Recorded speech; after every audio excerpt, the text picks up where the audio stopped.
imam yang ngarang hikam itu punya resep supaya kamu seneng terus. Liyakil lama tafrahu bihi, mesti yakil lama tahzanu bihi.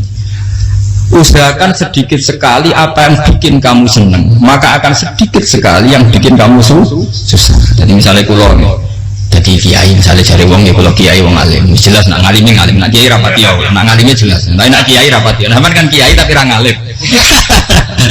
Nah kulo nak darani wong alim malah muni ya jelas. Nak kiai rapati ya, kulo rapati nurut tapi aturan masyarakat rapati. Nah sampean kiai tapi ora nopo ngalim. Ya betul. Enggak, ini memang bedanya jauh. Ya, mungkin lebih kiai sampean nih. Cara derdek-derdek dongo meyakinkan sampean. Tapi cara artine dongo piye paham kulo. Nah, betul iki nyata, sampe rasa tersinggung napa barang-barang napa? Nyata. Ya kalau sering ditakoki kiai-kiai masalah. Resep napa jenis? Konjinan ratau susah, kita ratau berikan, ratau mohon sisip. Resepnya ilmu begini kata hikam. Ulama yang kayak hikam itu pernah ngarang kitab tuh saking syukurnya entah saking angkuhnya terserang komentari. Kamu harus yakin bahwa di sisa hidup Anda itu tidak akan maksiat lagi. Sehingga kalau kamu ditegur maksiat, anggap saja akhiru maksiatin kudirat alaika. Anggap itu yang siapa yang menganggap mukhal bahwa dia tidak akan dosa sampai mati, berarti menganggap Tuhan itu lemah. Karena cara berpikir kita kan bayangkan hidup itu 40 tahun lagi. Misalnya saya sekarang umur 40, bayang umur kadang 4 tahun meneh. Sampean misalnya umur selawe, bayang selawe tahun meneh. Sehingga menganggap dalam durasi ini selawe tahun kok orang maksiat kan mukhal. Apalagi sampai sudah tahu maksiat itu bakat tempah. Ya maksiat ya kelas-kelasan, nak bikin pacaran. Nak wong iso mau mah yo nakal, nak sing setengah soleh ya berbau proposal itu sesuai kontaknya DWD. Itu kan urusan masing-masing. Ya itu kan urusan masing. Wae waktu sabu ala wong ngono ora ono sing roh wae waktu sabu. Ala. Ngarep ngar wali songo, mbok kangen wali songo, mbok golek selisih wawahu napa alam. Sing roh pangeran tiap. Mbok kangen wali, mbok golek selisih margin. Niku pokoke wawahu napa ya, itu kan urusan jenengan mbek pangeran, bukan urusan kula. Tapi tetap saya sebagai ulama mengingatkan, niat itu ditoto. Begini, ulama dulu tuh ngitung hidup itu hanya 2 menit 2 detik, sehingga dia ya gampang saja. Kayak imam, kayak kanjeng Nabi itu, ya Rasulullah kenapa tidak menyediakan makan untuk besok? Saya itu tidak yakin, nggak ada hidup saya sampai besok. Ya sudah begitu cara, ya sudah tenang saja. Kalau sampean kan bayangkan hidup 4 tahun lagi, 5 tahun lagi, sehingga arah mangan di wedi tenan. Padahal bolak-balik zaman cilik arah mangan tetap wedi. Jadi cara berpikir Nabi itu begitu. Begitu juga cara pikir sahabat, cara pikir ulama-ulama yang waras itu begitu. Saya itu pernah melarat di Jogja, zaman pertama merantau. Itu kalau sampai saya bilang, Gus kok tidak punya beras, tapi aku yakin nak sesuk urip baru. Kau butuh mangan sesuk, anak sesuk ijek nopo. Cara berpikir ulama itu begitu, sehingga melihat maksiat juga gitu. Alhamdulillah aku cek urip 1 detik, 2 detik, 2 menit, sehingga hidup. Dan itu sudah cukup untuk lafadzkan la ilaha illallah. Makanya kata yang ngarang hikam, betapa murahnya Allah. Surga itu hanya bisa dibeli dengan 2 menit, karena surga itu senilai la ilaha illallah, miftahul jannah la ilaha illallah. Itu cukup 1 menit. Berarti surga itu regane mau 1 menit. Dan karena dia nganggap hidup itu 1 menit ke depan la ilaha illallah, ya sudah, dia ngitungnya hidup itu per menit. Kalau sampean kan enggak, per 10 tahun, per 20 tahun, sehingga kriminal betul, cara pandang sampean itu kriminal betul. Sehingga bangga kudu di duwe, kudu di bojo, nak kiai kudu di pengaruh. Nah kalau saya enggak, saya meskipun tidak sehebat itu, tapi mewarisi keilmuan mereka. Jadi misalnya saya jadi ulama, itu bayang di santri musitok Islam pokoknya ke Ahmadiyah ya gitu saja.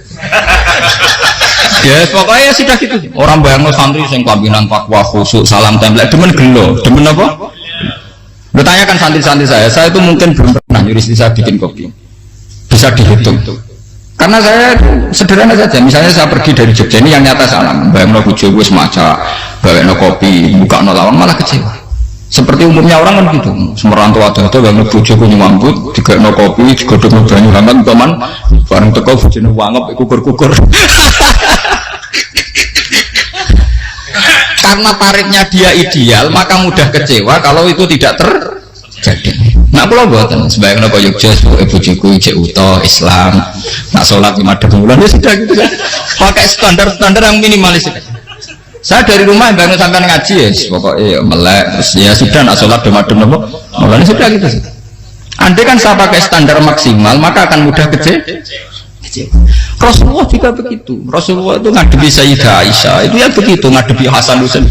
Sehingga tidak ada cerita Nabi mudah kecewa betul. Karena Nabi bayangkan anak istrinya itu ya minimalis sekali, urusan dunia maksudnya minimalis sekali. Misalnya Nabi pagi-pagi tanya, ya Aisyah apa ada sarapan? Tidak ya Rasulullah, ya idan asumu kan itu saya puasa.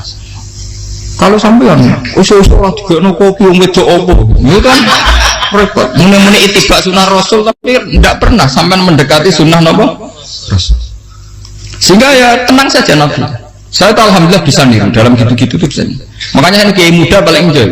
Banyak kiai-kiai sepuh itu kalau urusan gitu konsultasi masa. Keser sebab kain. Ini kalau era dekarep. Sehingga saya tidak pernah bayangkan apa tanggaku seneng aku atau orang ngaji aku kecewa, tidak pernah bayangkan. Sampai bukan makhluk, tidak penting. Kecewa itu tidak penting. Saya itu orang alim, ngerti ini warido kamat lubi, ora warido kum. Yang tak boleh iri dari pengiran, ridane sing ngaji, ridane konsumen. Itu apa? Makhluk tidak penting. Itu harus dilatih. Harus apa? Sehingga orang itu kalau biasa sholat, maksudnya biasa ta'alluq bi Allah, mesti la'alla katardo, mesti gampang puas. Karena dia iktifak ngalap cukup bi Allah Subhanahu wa ta'ala. Saya sebagai manusia juga sering ditangisi istri. Misalnya saya sering ke Jogja sendirian, ninggalan menopo, ninggalan ibu milik pengiran. Misalnya mati ninggalan, ya paling aku mau apa ya sih, paling mau nangis gue kegiatan, bukan apa. Ingin saya bahwa konstitusi ulama itu masih iktimat Allah. Kalau kita kan enggak, cara berpikir kita ngaji itu jauh semua podium, ngaji jaminan takwa kabeh, ketunan kaji kabeh, diluk kabeh. Kita akan pakai standar-standar yang dengan asumsi kita. Padahal Nabi zaman sugeng al iman hahuna wa yusiru ila qalbihi sadrihi salah. Iman itu urusan hati, komitmen sampean bi Allah Subhanahu wa ta'ala. Nah ini resepnya. Makanya kata hikam yakinlah mata frohubi, mesti yakinlah mata senubi. Sedikitlah kamu gembira dengan satu hal, nanti akan sedikit kamu yang kecil. Artinya misalnya kata sekolah, lo sebagai ulama seneng pulau nunggu ijazah iman, ya kan kayak orang apa? Ya sudah gitu. Jadi misalnya suatu saat pulau jatuh, yang ngaji saya gak seneng jadi kubeting, uang saya seneng pulau bubar kabeh. Pulau ya susah, ini sekolah darah benar. Kok saya ini orang saya seneng, ya tenang saja. Senang yang makhluk orang jelas. Dan status mereka tetap layak berwalayang. Ini harus jelas. Sehingga Nabi itu ya meskipun beliau itu perang, sahabatnya meninggal, ya tenang saja. Nabi cara berpikir yang meninggal mereka mati syahid, yang masih hidup dianggap berpotensi melakukan kebaikan. Sama tak warai resep-resep dari Rasulullah Shallallahu Alaihi Wasallam. Saya ini sebetulnya memaksa, menjelaskan ini memaksa, karena saya inginnya jadi ulama yang kayak umumnya orang, nggak ideal amat. Tapi kan saya ditegur ilmunya itu ideal, jadi terpaksa saya jelaskan. Tapi kalau perilaku saya tidak akan ideal. Besok ngawur saatnya mari hufuri pengiran nganggur balik cerita. Ada seorang wali, karena dia wali itu doa di multazam, ya Allah saya ini minta satu hal, karena dia wali maka tidak minta uang, tidak minta jabatan, minta engkau takdir saya tidak pernah maksiat. Itu kan bagus sekali, minta doa ditakdir gak maksiat kan ada. Dari pengiran malah sapi fa'ena ada ukufran, karena tahu maksiat malah sifat ghafurku tak ada kok inti. Gambarnya pengiran kan sifat ghafurku rak nganggur. Malah tidak ada orang selain Nabi kecuali detektir tahu maksiat, dan sifat ghafurnya pengiran efektif. Karena sampean kan ghafurnya bonggo kabeh, jadi karek sajidul iqab. Karena maksiatnya sampean sering, jadi sifat ghafurnya wis berlaku aktif. Saya karek nunggu sifat sajidul iqab. Paham ya tadi? Itu beda dengan wali-wali. Sifat sajidul iqab mau aktif, mereka tidak punya dosa. Malah pangeran bingung gak kok sifat ghafure. Apa tak kok ghafur atau dosa didakoi saja dulu kok gak tahu masih. Jadi pangeran malah sing bingung. Nak ora tahu maksiat ghafur kok tak dakoni. Kok ora tahu maksiat, wong iku ora tahu apa? Didakoi saja dulu kok gak mungkin atau maksiat. Lah pangeran apa dakok ghafur kan syaratnya dosa sik. Sampean kan walian. Ghafure wis dintekno keseringan kepake, paham ya? Karek nopo? Karek sadi celikom. Ya itu memang standar Tuhan. Semua Quran itu kalau nyeritakan gitu. Nabi ibadi anni anal ghafurur rahim. Kawulaku ceritani aku ghafurur rahim. Tapi yo ceritani wa anna adabi wal adabul alim. Jadi nabi ibadi anni anal ghafurur rahim wa anna adabi wal adabul alim.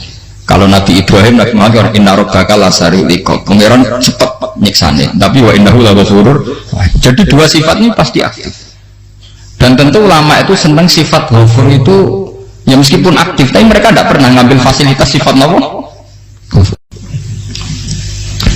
Kalau baleni malih. Sehingga kayak Sayyidina Umar radhiyallahu anhu ketika beliau pertama jadi khalifah, ini cerita di kitab Hayati Sahabat. Pertama dia jadi khalifah, orang mengira dia akan ngomong hal-hal yang besar, visi besar tentang negara, visi besar tentang izzatil Islam wal muslim. Tapi ketika Umar pertama pidato begini, ayyuhal muslimun ayyuhan nas, ana, dari kata Sayyidina Umar, ana gulamun min bani Makhzum, akulu min kholati, saya ini pemuda dari Bani Makhzum. Kecil saya bisa makan karena bulik-bulik saya punya kebun kurma yang kalau saya memanen diobahi beberapa biji dan itu menjadi kuti wahayati, menjadi saya bisa hidup. Terus wassalamualaikum warahmatullahi wabarakatuh. Orang itu penasaran semua. Orang jadi khalifah pertama belum jadi amir mukminin pidatonya ngenang masa kecilnya kelar mangan, kelare mangan mergo buruh bulike, paham ya? Ngunduh kurma terus dikai tamarotin beberapa kurma sing dadekno iso dan itu saya pakai sampai ketemu Allah Subhanahu wa taala saya pakai. Misalnya sekarang saya mulia, misalnya kalau dibilang mulia ya ono sing nyucup, ono sing husnudzon, ono sing hormat ya macam-macam sawangane. Itu bodoh sekali kalau saya menikmati itu, bodoh sekali. Paling banter nikmati dicucup dihormati itu apa? Tapi kalau nikmatnya bisa makan saat itu tuh nyawa. SBY jadi presiden prestasi, Gus Dur jadi presiden prestasi, tapi pemerintah presiden tetap mangan. Prestasi tertinggi adalah bisa makan selisat dirumpi gojo-gojo. Makanya Umar mengingatkan, sebetulnya nikmat tertinggi saya itu tidak saat saya jadi khalifah, saat itu kok aku iso mangan, coro gak aku mati. Paham ya? Begitu luar biasa. Kita ini kan menjadi angkuh karena ngitung nikmat itu yang besar-besar, punya prestasi, punya. Kalau saya enggak ngitung nikmat ya kelar mangan gak mati kan gampang. Sehingga saya tidak mudah kecewa karena tarifnya minimalis, gak gampang apa? Jadi misalnya kalau kapan-kapan kok perlu, kok ini Tuhan merasa ini jangan ngeten-ngeten. Oh makhluk itu ya gak apa-apa.